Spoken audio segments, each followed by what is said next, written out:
Then welcome everybody to the number 98 of the Circle of Wine Writers Let's Talk About sessions. The series was founded during COVID times, and I'd like to extend a welcome to those people who are not members of the Circle. The Circle was founded in 1960 in the UK, and today we have about 260 members. It's split 50-50, 50% in the UK and 50% in the rest of around the rest of the world. And the rest of the world has actually grown quite rapidly in recent years, which is great news. Members comprise of wine writers, broadcasters, educators, and other professional communicators. And if you'd like to find out more about the Circle, then please do visit our website. And if you're not a member and would like to join our mailing list to be invited to these sessions in future, then please just let me know.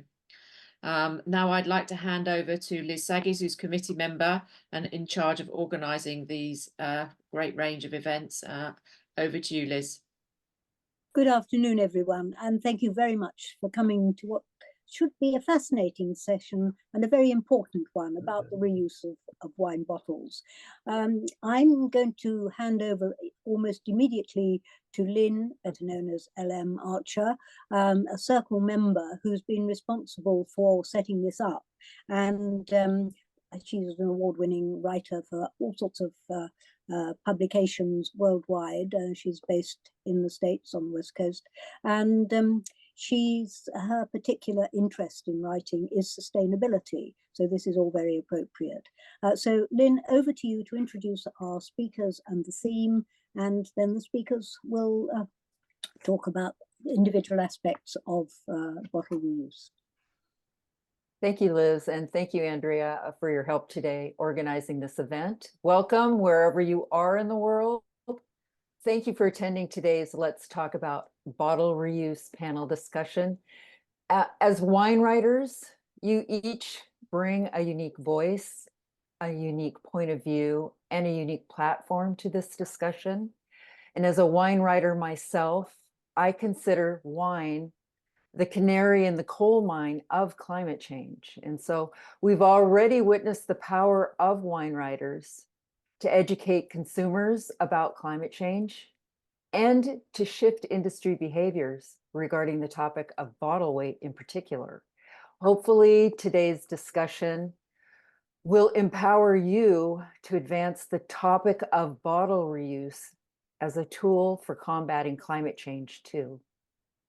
This presentation is a direct result of interviews I conducted for a previous feature about bottle reuse in Wine Business Monthly. And in the course of writing that article, I learned about various bottle reuse projects worldwide, including one at the London Wine Fair last year between Sustainable Wine Solutions and the Porto Protocol Foundation. And so today's presenters will share the results of that project, as well as their findings about other sustainable bottle reuse solutions.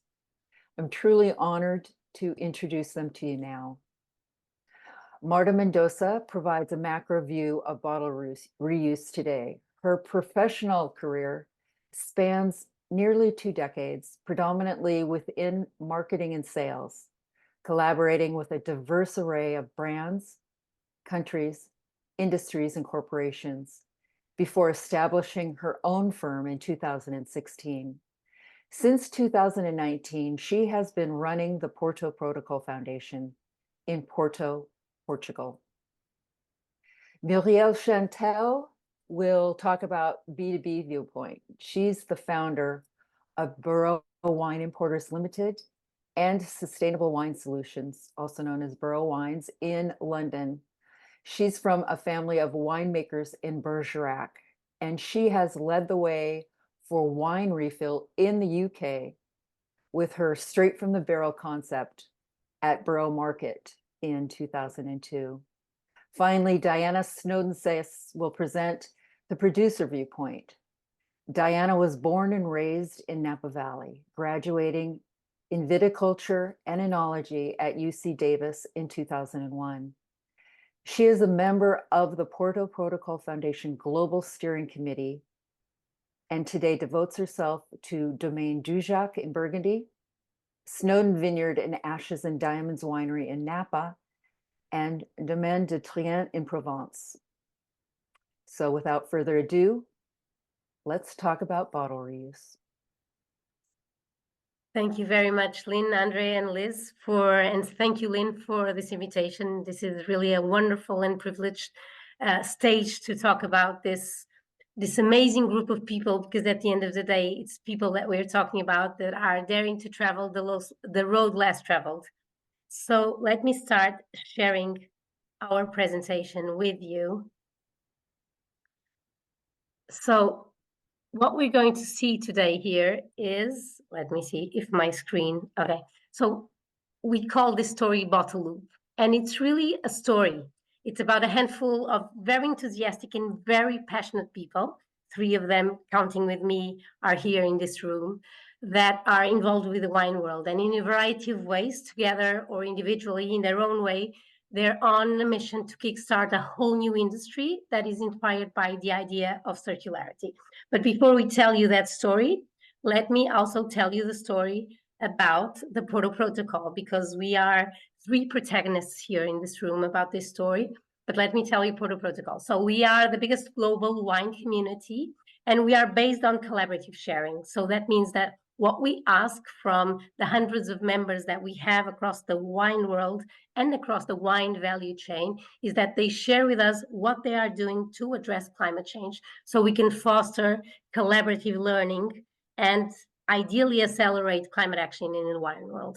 Very important, this mission and this vision was thought of by Adrian Bridge, the CEO of Taylor Sports.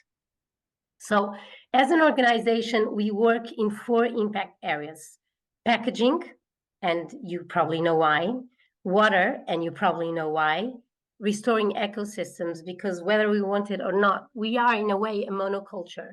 And this is the opposite of what the world needs with the biodiversity loss that we are experiencing as a planet. And an impact area that we call Seeding the Future, that is more or less an umbrella, but also works on its own. And within packaging, we work in a variety of ways in several projects, Bottle Loop being one of them. So we all know, and this is no news, that the carbon footprint of wine is mostly impacted by packaging with transport. No matter what calculator has been used worldwide, this is always the result, even if the numbers might vary slightly. Let me give you a few other numbers that are extremely impactful. So every year, 32 billion bottles, wine bottles, are produced. 32 billion.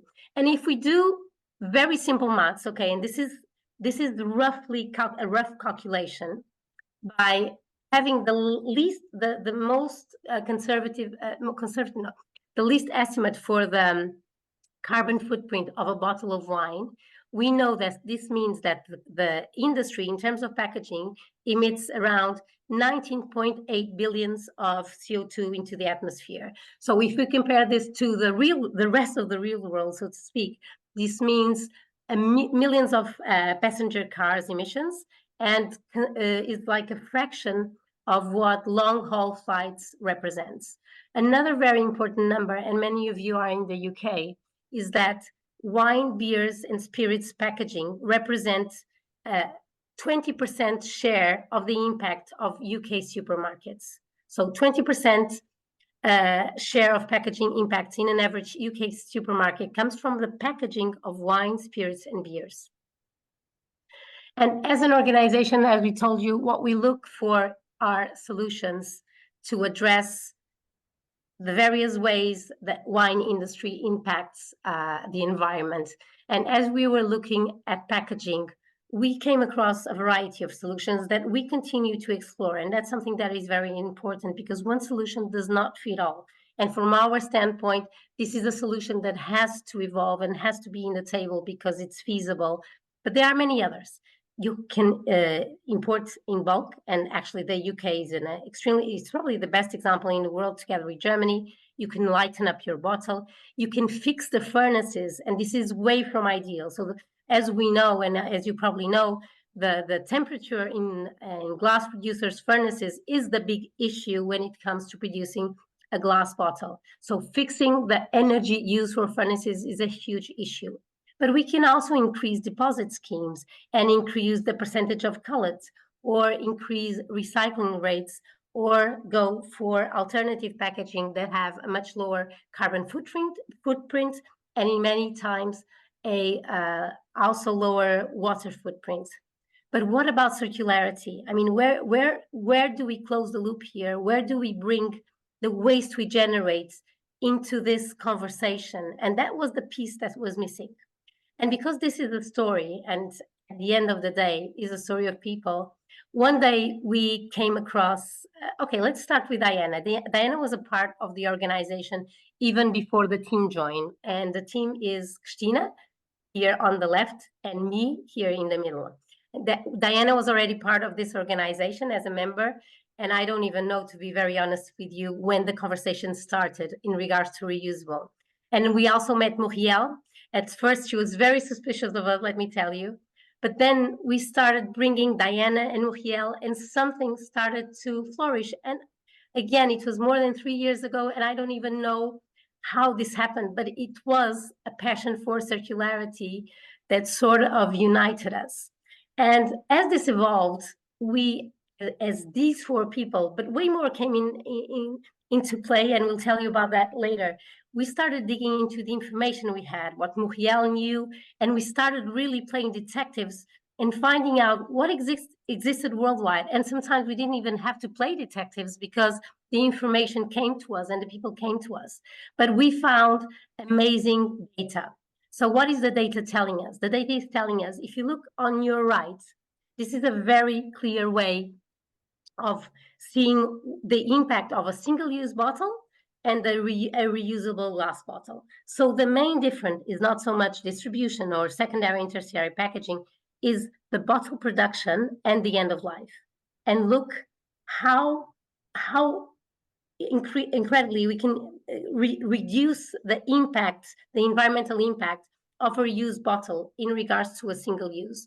And if we look to the bottle of to the table on the right, and using an example, and the interesting thing is we took this information out of Veralia white book, and Veralia, as you probably know, is a big glass producer worldwide. So what we see is if we reuse a bottle 20 times, that means we have a reduction of 80% in emissions. And this is also comparable and much more positive than if we use a PET bottle or if we use a can. So this data really comes in our favor.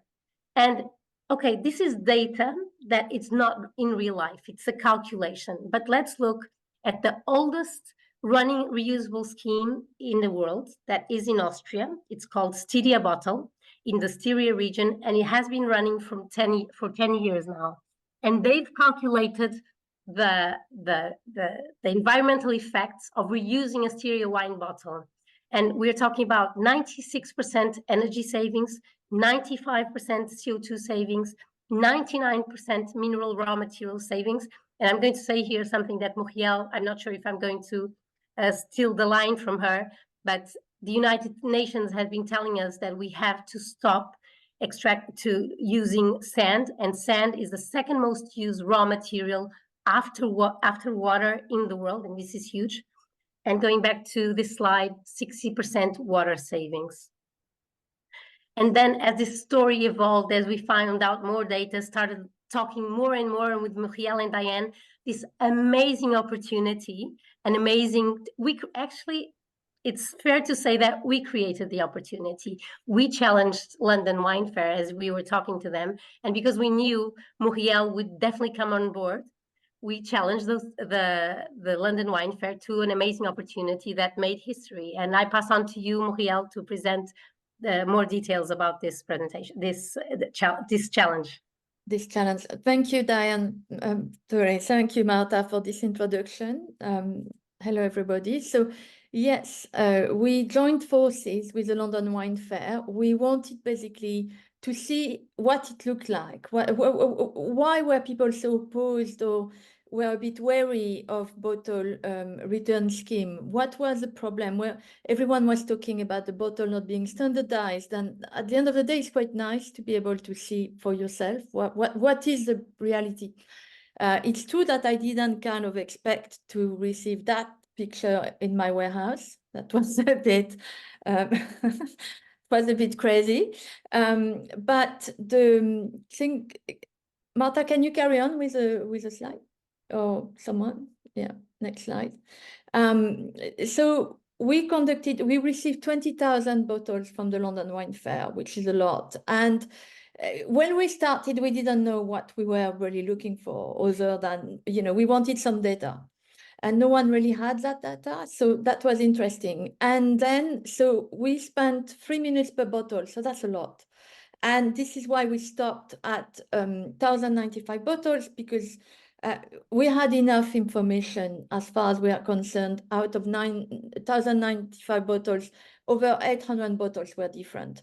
So it was enough for us. And when we say different, it was different in weight, it was different in height, the thickness of the rim, the cork. So that's what we looked for. What we wanted to see as well was removability of the labels. So we tried and removed labels from 2,000 bottles.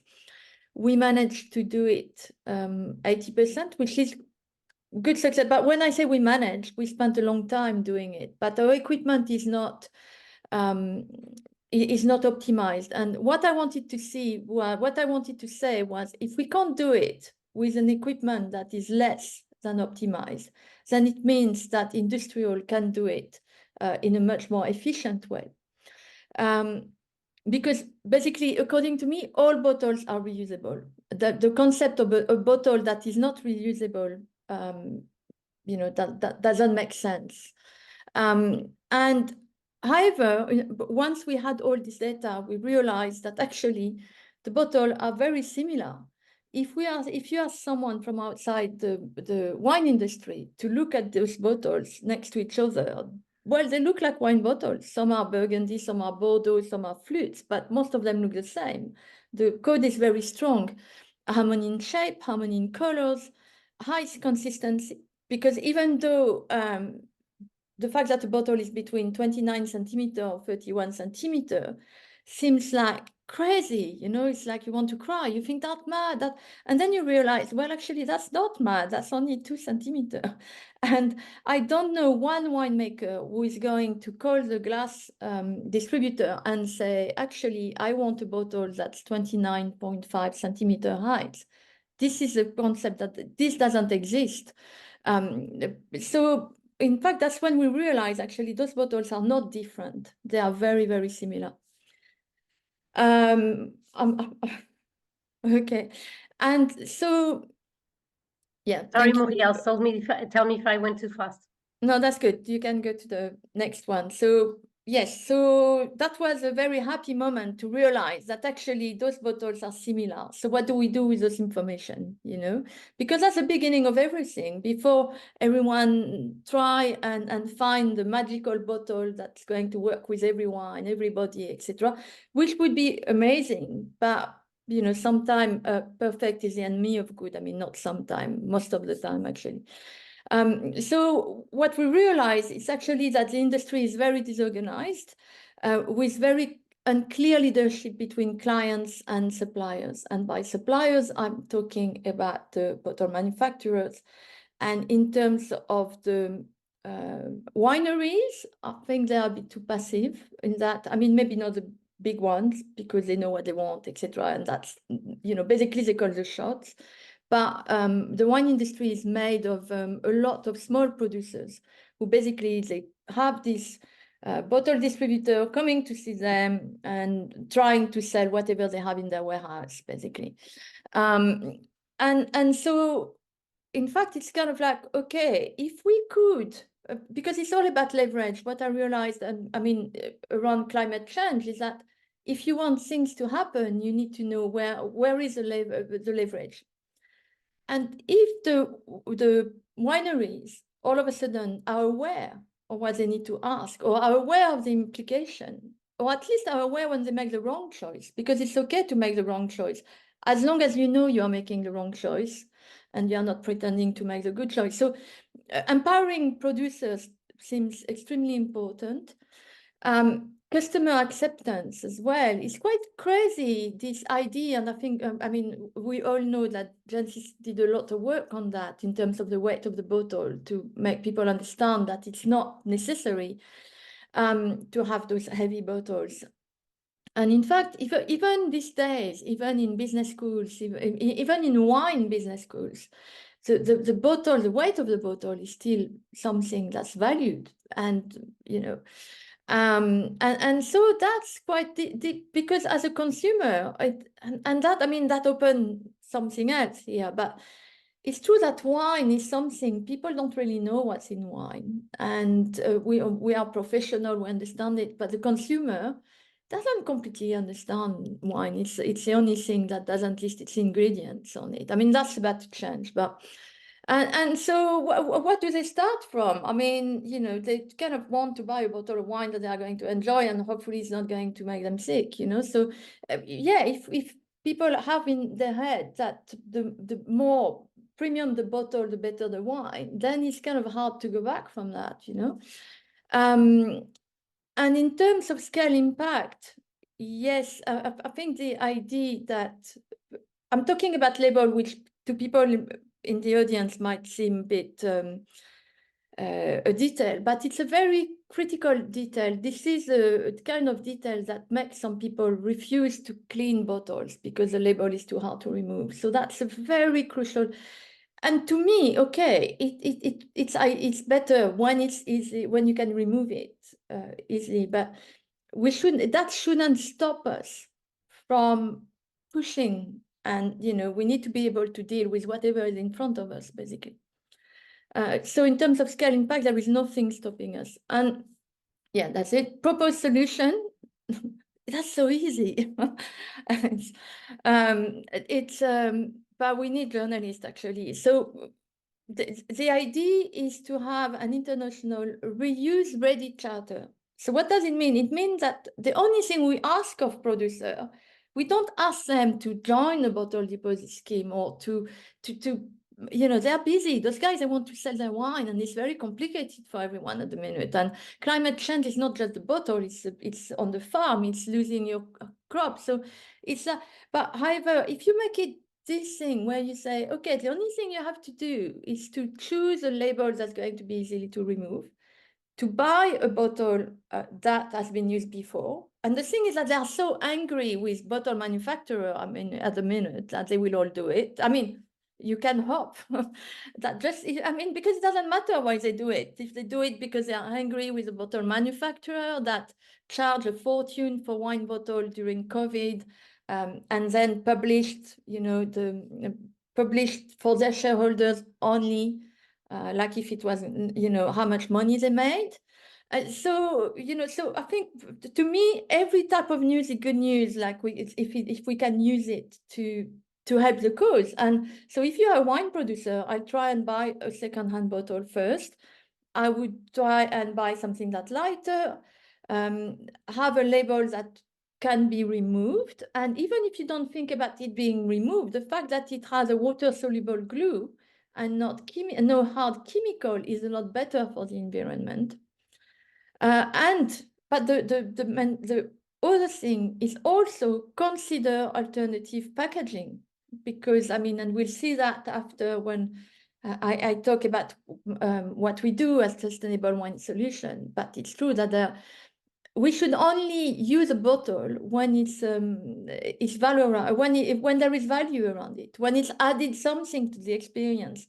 If a bottle is not adding anything to the experience, we should move on to some other packaging. And yes, so that's basically empowering wine producer, federating the glass industry, key to driving sustainable practices forward. And the good news is that there are a lot of circular supply chain need to adopt system thinking principles. So system thinking it's not a buzzword. It's not. It just means, well, basically, it's let's make sure that we choose solutions that are not going to be the problems of tomorrow. And let's embrace the complexity of the world, because the world is complex. And so we can't erase that. We can't make it linear. We can't make it simple. And complexity, there is beauty in complexity. So, and there is an element of self-organizing through those initiatives that can happen. And now it's back to Marta. So this is the London Wine Fair initiative. It was disruptive because it was the first wine event in the world that actually reused the bottles. I'm very happy to tell you, I don't know if you had any idea that Vinexpo Wine Paris did exactly the same. This time not with 20,000 bottles, but with 100,000 bottles. So we're starting to see this.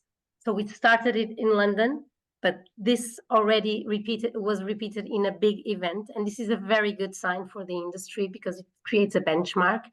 And as for where we stand from our collaborative network, the London Wine Fair already happened a year ago. And so much happened since. So this collaborative network that started with Muriel and Diana and ourselves and with a few other people started to grow. And again, almost organically, we as an organization started being a hub for anything that had to do with reusable wine bottle schemes. People would come to us and automatically we would put them in touch with Muriel and with Diana and whoever made sense, because indeed we had two pioneer women in this field. And so as we speak today, we have people from all over the world, from the US, from Canada, from France, from Belgium, from Portugal, from Italy, from Spain. And we brought them together from France, which is very, I don't think I said France, talking, but most of all collaborating on ways to learn from each other and bring this to life. And now what this means in terms of projects. So the whole world is full of projects, okay? So we have, and this doesn't mean, and as Muriel said, and this is very important, we do not have all the answers. This is not a stabilized industry in any way. These are people that are really traveling the road less traveled, and that they're making it on their own. But luckily now they know each other and they're helping each other. So we have the Styria bottle that I told you about, which is the oldest reusable wine scheme worldwide that has been going on for 10 years.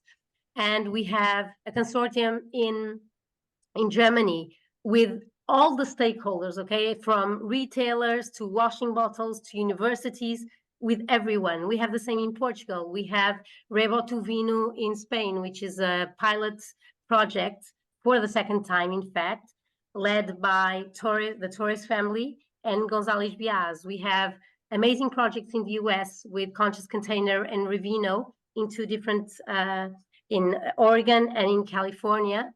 We have Bouteille and Greenwashed in Canada. Bouteille just got their bottles authorized officially and legally. We have France that's way ahead in terms of legislation for wine producers. And this is very important.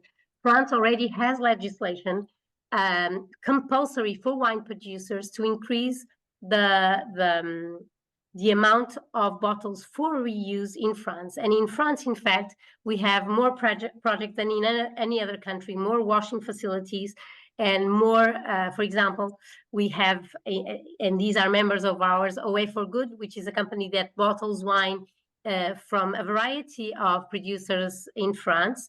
We have Latetu, which is an amazing, it's another woman's story, and it just happens to be, she relocated to Lyon to make sure that she could have a really short supply chain. So she has her vineyards near her winery in the city center, and she reuses all the bottles. And she does it, okay, not because of financial reasons. She does it because she believes that we must reduce the carbon footprint of wine. And let me tell you, I've shared this with Liz and Andrea and Lynn. When she met us in a network event in Paris, she said that it was the first time in 3 years that she didn't feel alone, and that she realized that there were more people in the world doing this. And we have a crazy guy, because that's the word, a crazy wine producer with amazing wine. Muriel has tasted it in Portugal, Prior Lucas, that is also reusing bottles. because again, he believed, first of all, because there was no bottles during COVID, as Muriel said, and because it makes environmental sense. And then we have in Australia, in Italy, we could say that it's the country that is less developed when it comes to initiatives, although we have wonderful wine producers that is doing it as well. But to give you a face of what some of these projects are, so we start with Latitude that I told you about. Then we have Ribo to Vino, which is the project from, and these are real bottles, okay, out there in the market. We have Ribo to Vino, which is the project between González Biaz and the Torres family. We have Phoenix, which is the Portuguese producer. We have City Winery, which is in Grand Central in New York, which is Michael Dorf, that came from the wine industry, the music industry, and now opened a series of wineries, of bars, where he refills and reuses bottles. We have Muriel's bottle. We have the Styria bottle.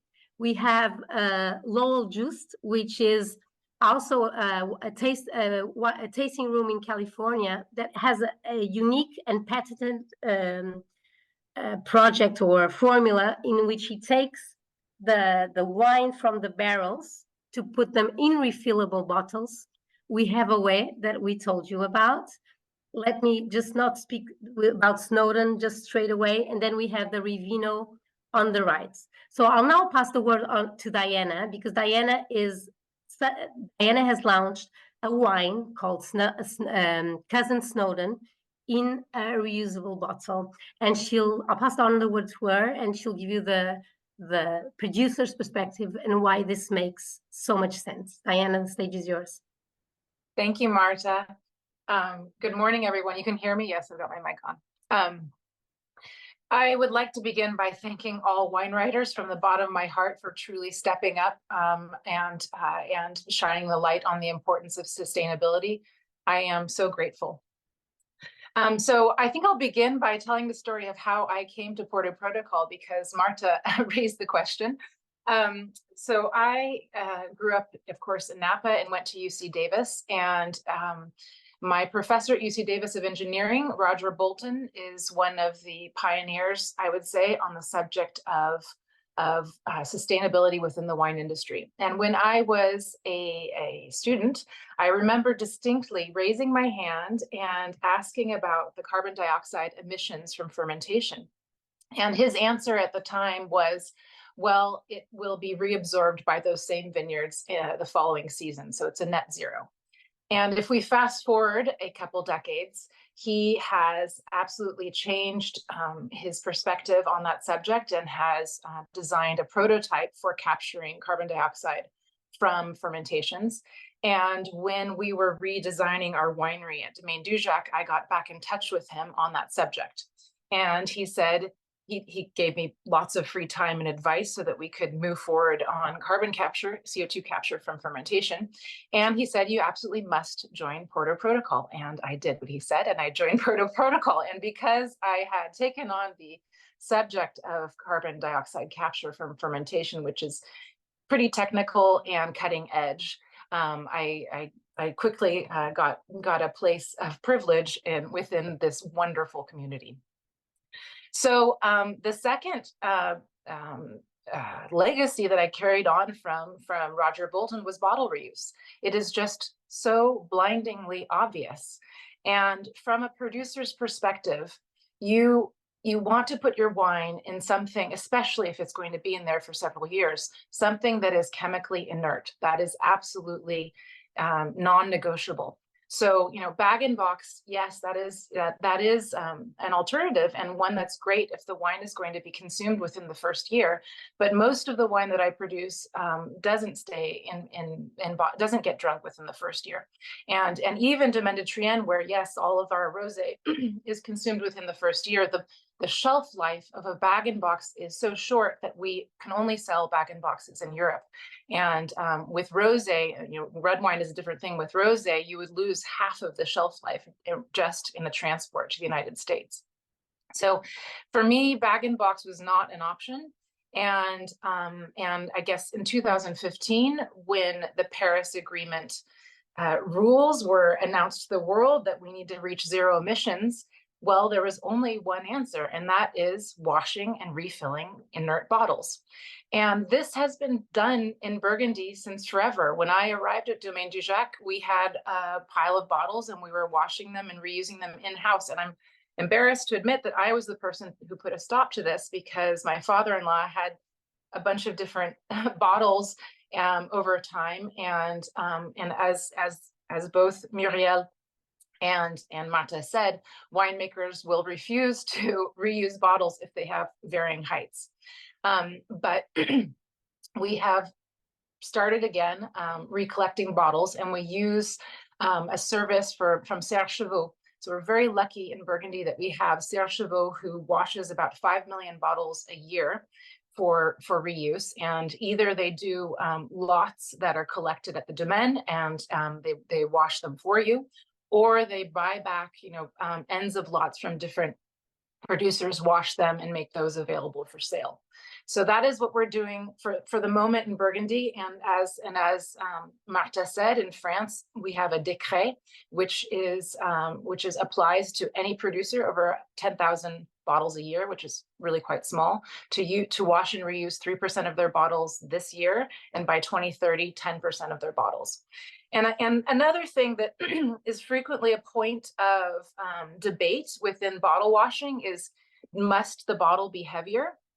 And these bottles that were being washed in the 60s, 70s, 80s, and 90s in Burgundy were a Bourgogne traditionnel, which weighed 450, 460 grams, not particularly heavy. So there's really not a need to have a heavier bottle for bottle washing. And these bottles that are relatively light can be washed and reused 15 times. And so, if you are going from a 800-gram bottle down to a 500-gram bottle, that represents a mere reduction in emissions. And as Marta demonstrated, when you're washing and reusing, you're really getting quite close to the Paris Agreement requirements. So for me, this is the way that the industry should be headed.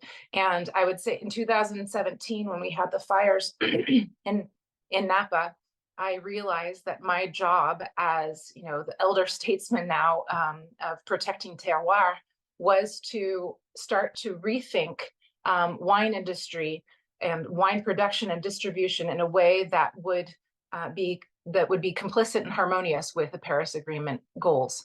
And as they said, this is such a big chunk of the emissions and waste pie that this should be, even though packaging is the least sexy subject, it is the most impactful in terms of reducing our impact as a producer.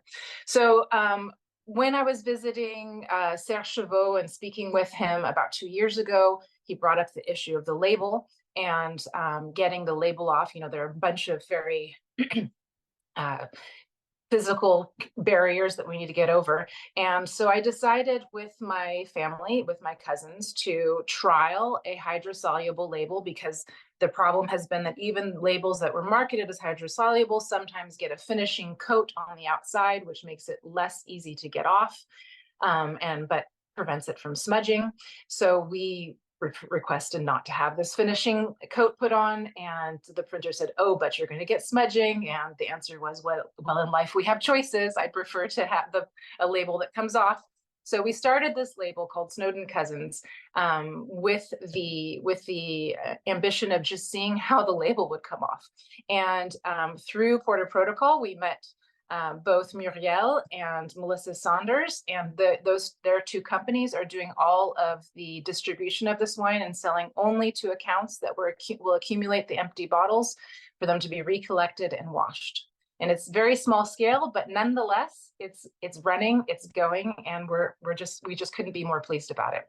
So we have this bottle loop group that we're going to meet with soon and share best practices and successes and discuss common challenges. And I have to say, Muriel, you just blew my mind earlier by suggesting that we standardize bottle height. because there was a time when the whole world standardized bottle opening so that we could standardize corks. And there's no reason we can't demand that. And that might be simpler than making everybody agree on a bottle shape. If we can just standardize bottle height, that is the only requirement for a bottling line. So more food for thought for our discussion on April 30th. And I'll pass it back to, I'm not sure, Marta? Riel.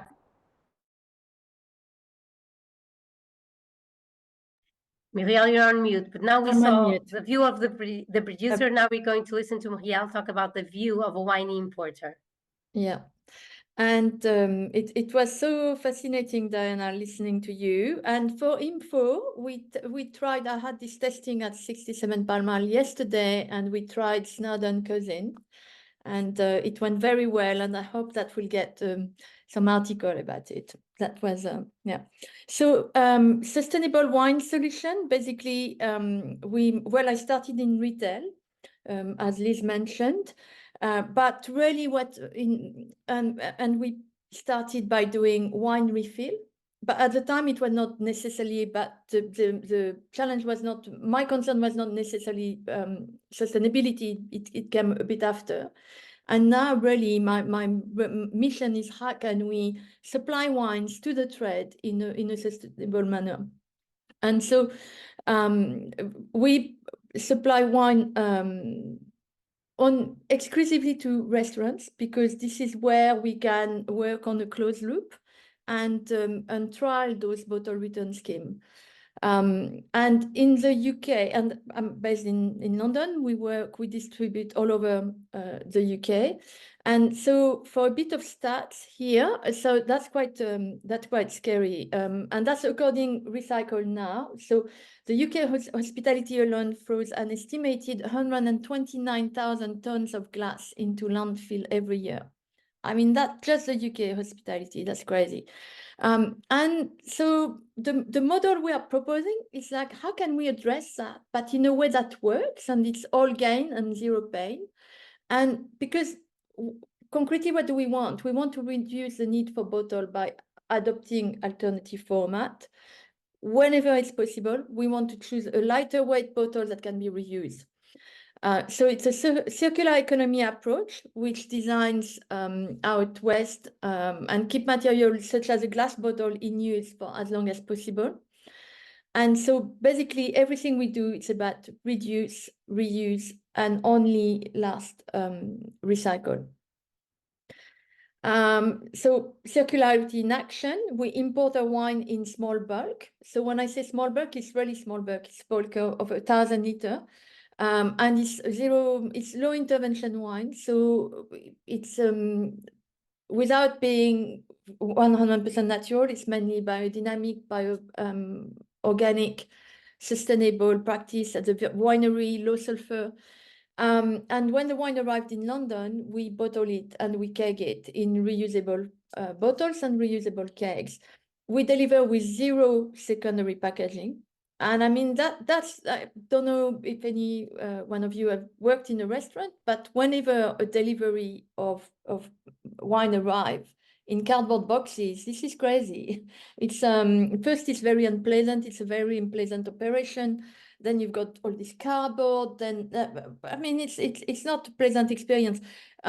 We arrive with no cardboard, plastic crates that can be reused. So we've got this reverse logistic system in place.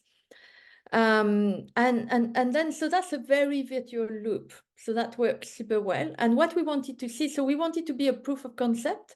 So it took us a while to get that going. And now we are starting to get a much bigger customer. So next slide. Yeah. So we get around 80% of bottle returned within a month. And what you need to understand that the on-trade have adapted a just-in-time stock management system. And so in a restaurant or in a bar, most of the wines are drunk within 2 or 3 weeks. And most of the wines are wines that are made to be drunk within a year.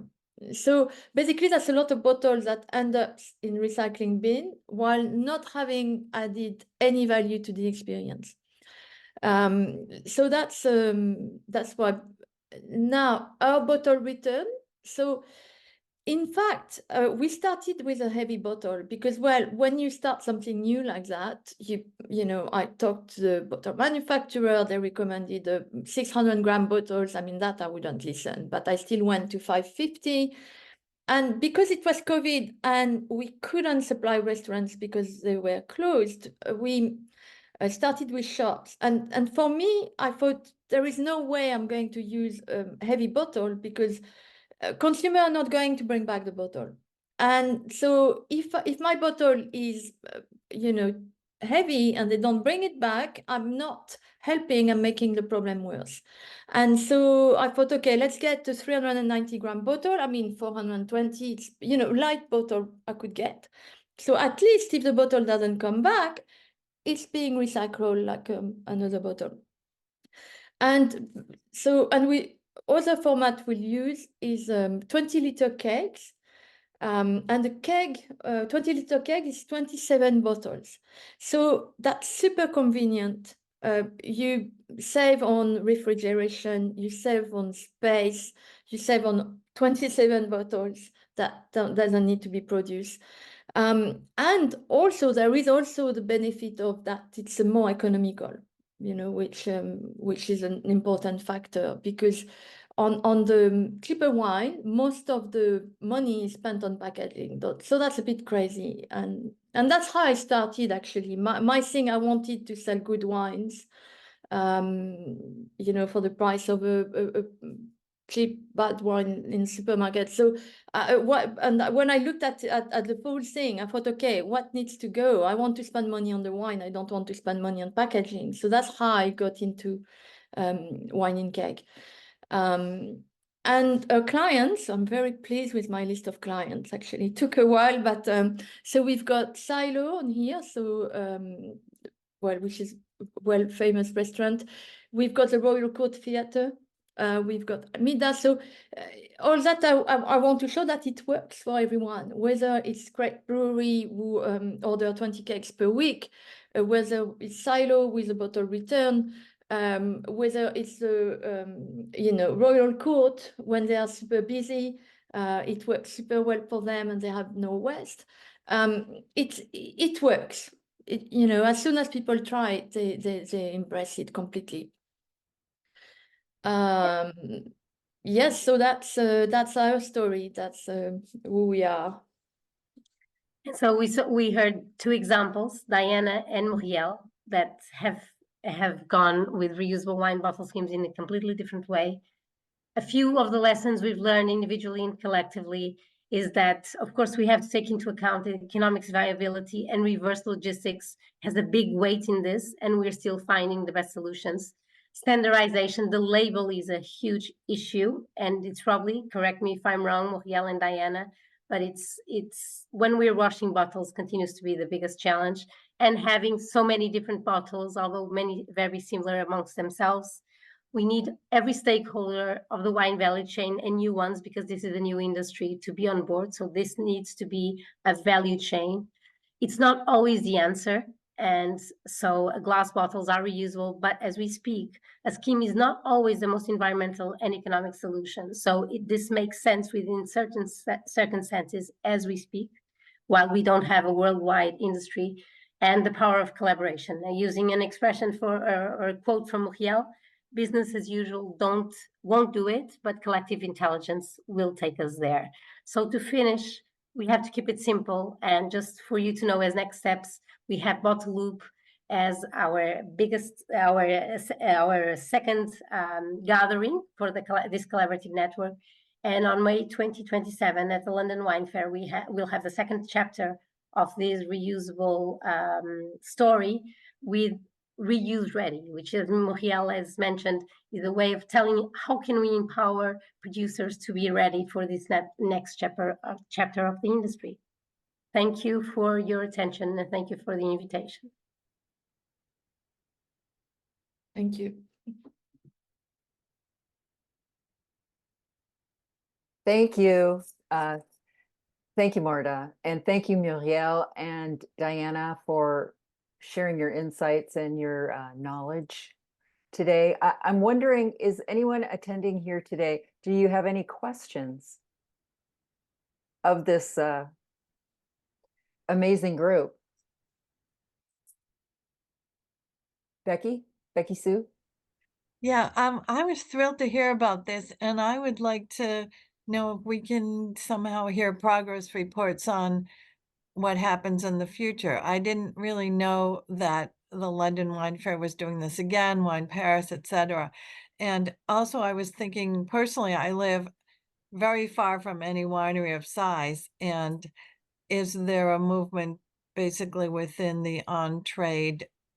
You know, that's the only way that I could see, like, personally piggybacking onto closing the loop. Does anybody have a Marta or Diana or Muriel? Maybe Muriel, because you're in the UK, no? You'll know I'm better. in the US. I'm in the You're US. in the US. I'm sorry. So Diana, do you wanna jump in? So the two questions were, we'd love to hear a progress report in another 6 months or a year. And the second is, how do I personally participate when I don't live near a winery? I think the best thing to do would be to ask it of whomever from the person you buy wine from. There's very little reuse in the US right now. There are a bunch of startups and there's a bunch of energy behind it, and we're trying to put something together. I'm working with Ravino, which is based out of Oregon, and they're looking to expand into the whole West Coast of the US and trying very actively to get Whole Foods to pick them up. That would be the dream. But for the moment, there's very little, and the best thing to do would be to put pressure on the person who is financially motivated to integrate that in their business. Like a Coastal City winery? Yeah, that would be great. Thank you. And Becky, Thank yes, you. we can send you, once we have more updates, and hopefully we'll have after April 30th, yes, we can put you in the loop to what's happening. It's our pleasure to do it, and we need it. I do have a question from Annabelle. She wants to know, how can this be rolled out to UK supermarkets if this is of interest? Okay, shall I take this one? Okay. Please. I kind of think that it's too early for UK supermarket to do it. And when you, because there would be so much change required. And also we are trying, we can't be in silo, we are trying to get people to stop driving. And so to get people to go to supermarket with empty bottles and stuff, I don't know, I think it's a bit too much too soon. And the way I see it with the consumers is that the recyclers are going to pivot and become, probably, instead of collecting your bottle to recycle them, the bottle are going to go to somewhere who is going to wash them. More than, however, in terms of the supermarket, what would be interesting, it's not happening yet, but it will happen. They did a trial in France, they did a trial in Waitrose, which would be wine on tap. And for that, I think consumers are ready. What does it mean? It means that when you buy wine under £10, you could be responsible for your own bottle that you refill and refill and refill and refill. But for that to happen, it's kind of we would need to change the area of responsibility. Like we were approached by Marks and Spencer at some point, but it's very complicated. Who is responsible for the bottle? However, if you look to Scandinavia, well, Scandinavia, they in Denmark, they dealt with it. They kind of changed the law. They say, now you are responsible for your own bottle, And I think it's fair enough. In a sustainable wine, in a sustainable world, you need to be responsible for yourself. And, there need to be corporate responsibility and also consumer responsibility. We are all capable of cleaning a bottle to use it for refill. So for supermarket, I think that would be the future before collecting bottles. It's in the UK, but bear in mind some of the examples we gave you in this presentation. Styria bottle has 400 spots to deposit the bottle, and they are from Spar retail chain. Spar, I believe they have it in the UK, so you know it. Both in Portugal and in Germany, the two consortiums that are working on reusable wine bottle schemes, still not implemented, it's true, but they both have, both part of this consortium is a big retail chain.